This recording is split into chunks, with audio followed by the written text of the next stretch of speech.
Good morning student. आज मैं active passive का थर्ड पार्ट पढ़ाने जा रहा हूँ।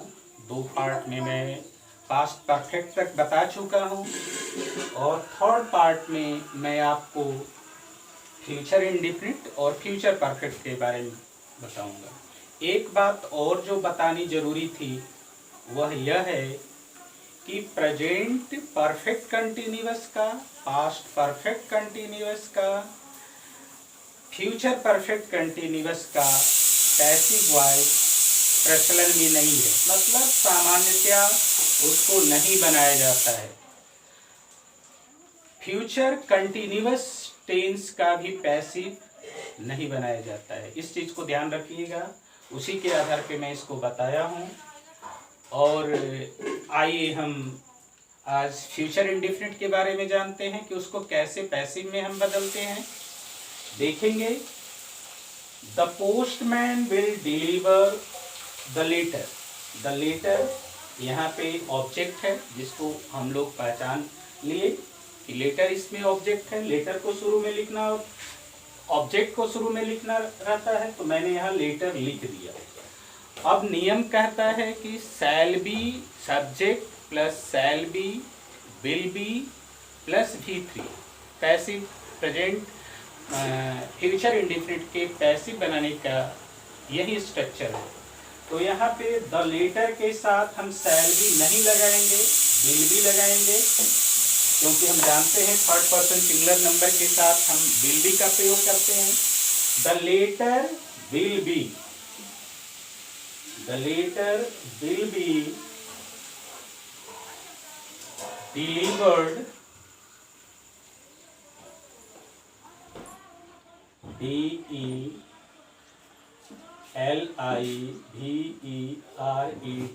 delivered by the postman।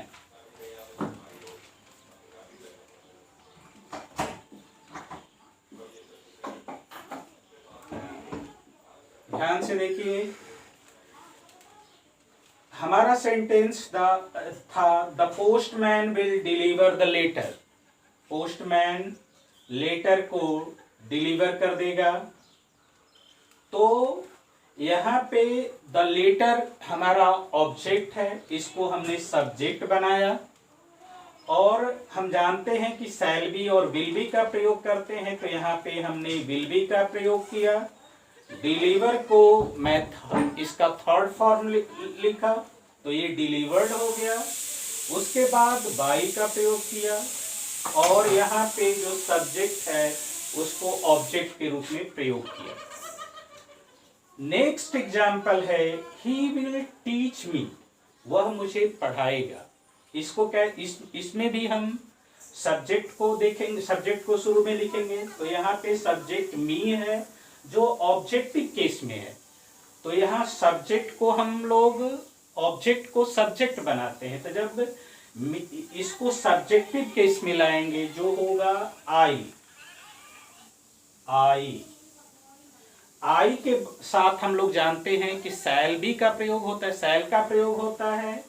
तो यहाँ पे हम लिखेंगे I shall be, I shall B.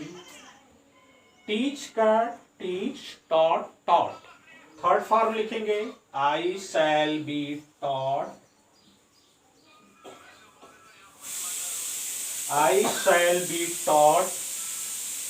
ही यहाँ पे सब्जेक्ट है तो इसको ऑब्जेक्ट बनाएंगे, क्योंकि ऑब्जेक्ट बनता है I shall be taught by him. ये हो गया हमारा passive. He will teach me को हम लोग बनाए I shall be taught by him. ये बन गया, बहुत simple. No one will answer your question. Third example हम लोग देखेंगे।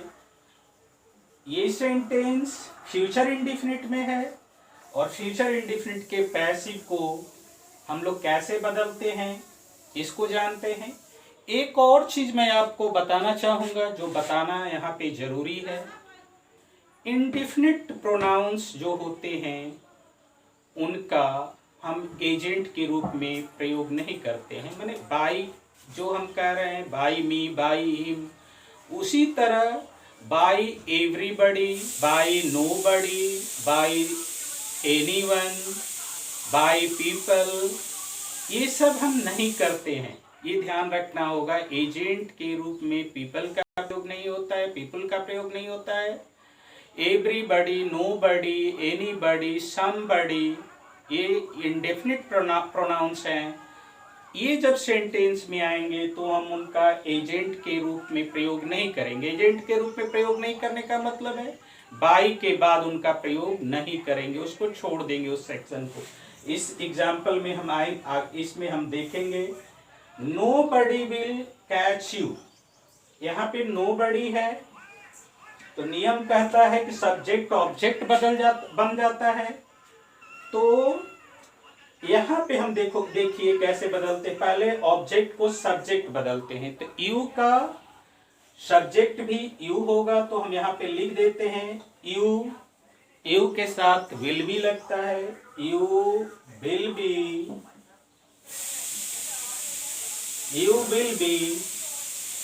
कैच का क्या होगा, कॉट। मैं पहले ही बता चुका हूं, बाई नोबडी हम नहीं लिखेंगे। नोबडी विल कैच यू, तो you will not B, not लग जाएगा यहाँ पे। क्यों? कोई आपको नहीं पकड़ेगा, नेगेटिव सेंटेंस है। तो अगर हम इसको इस रूप में लिख दे हैं कि यू विल बी कॉट, तो तुम पकड़ लिए जाओगे, ये सही नहीं होगा क्योंकि इसमें नेगेटिव सेंटेंस है। तो you will not be caught, not लगा देंगे, नेगेटिव सेंटेंस हो गया। बाई नहीं, you will, nobody will catch you, तो you will not be taught, ये हो गया। नोबडी हम यहां नहीं लिखेंगे एजेंट के रूप में, ये ध्यान देनी है आपको बात। समबडी इसी तरह, बाई नोबडी नहीं लिखेंगे, बाई समबडी नहीं लिखेंगे, बाई एवरीबडी नहीं लिखेंगे, बाई एवरीवन नहीं लिखेंगे, बाई समबडी नहीं लिखेंगे, ये चीज आपको ध्यान। बाई पीपल नहीं लिखेंगे। तो नेक्स्ट एग्जाम्पल हम एक और लेते हैं। ये आपको तीनों एग्जाम्पल फ्यूचर इंडेफिनिट का था, एक बार फिर इसको देख लीजिए। The postman will deliver the letter will be delivered by the postman. He will teach me, I shall be taught by him. Third, nobody will catch you, you will not be caught. इसको हम नहीं, by nobody नहीं लिखेंगे। इस तरह हम आते हैं अब फ्यूचर परफेक्ट में। फ्यूचर परफेक्ट के सेंटेंस को हम कैसे पैसिव में बदलेंगे, इसको देखेंगे। I shall have written the book, मैं एक किताब लिख चुका होऊंगा। तो इसको हम कैसे पैसिव में बदलेंगे? पहले तो देखिए यहाँ स्ट्रक्चर में लिखा हूं, subject plus shall will plus have been. Has been का इसमें प्रयोग नहीं होगा किसी के साथ, या ध्यान रखना, आपको ये चीज ध्यान रखना है, हैव बीन का प्रयोग होगा। तो I shall have written the book, तो इसको हम बताते हैं, पहले ऑब्जेक्ट लिखते हैं, द बुक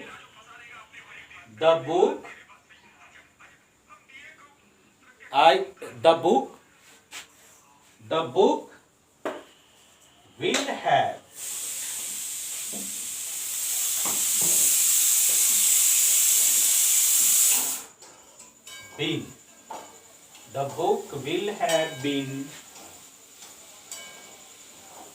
been,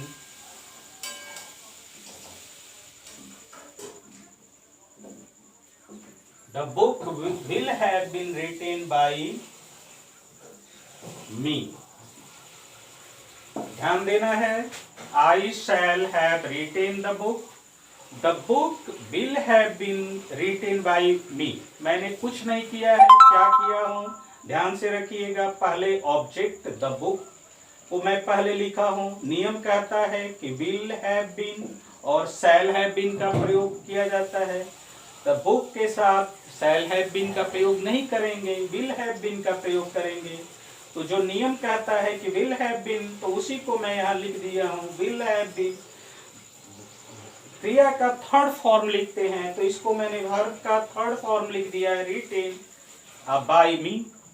तो मुझे ये एग्जाम्पल आपको समझ में आ गया होगा। नेक्स्ट फिर चलते हैं, they will have inform, they will have built the house.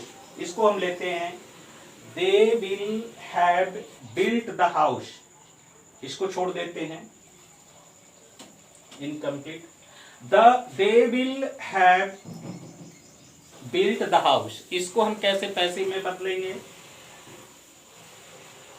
फिर इसमें हम ऑब्जेक्ट खोजेंगे, तो इसमें ऑब्जेक्ट है द हाउस, तो यहां हम लिख देते हैं द हाउस। ऑब्जेक्ट पहले लिख देते हैं द हाउस। इसको house third person singular number है, तो विल हैव बीन लगेगा, the house will have been, the house will have been built by, the house will have been built.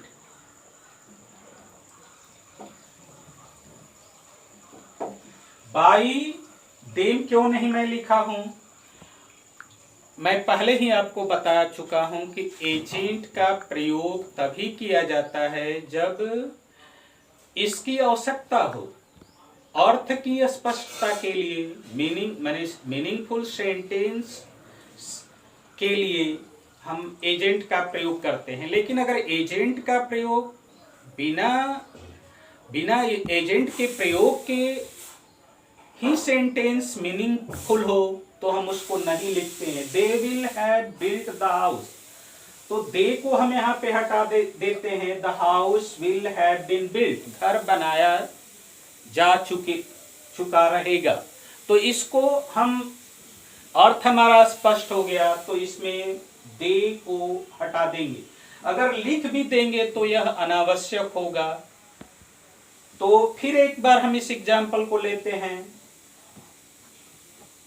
they will have, I shall have written the book will have been written by me। इसी तरह next example, they will have built the house will have been built। Thank you.